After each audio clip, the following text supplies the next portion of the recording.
Jake Paul exposed. I just exposed Jake Paul. Oh my god, I just exposed Jake Paul. Cobra Acquisition, which owned the old Team 10 house that Paul rented. 17,495, which is about 17,500 a month. The hell? They rented that house? The $7 million mansion they're living right now in Calabasas.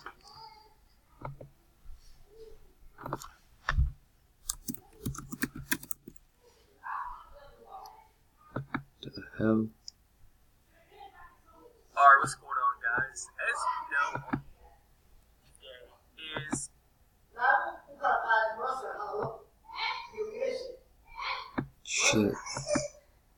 Shit.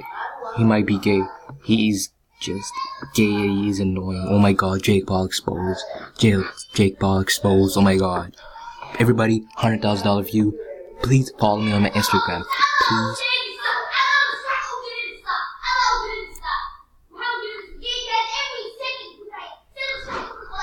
Exposed.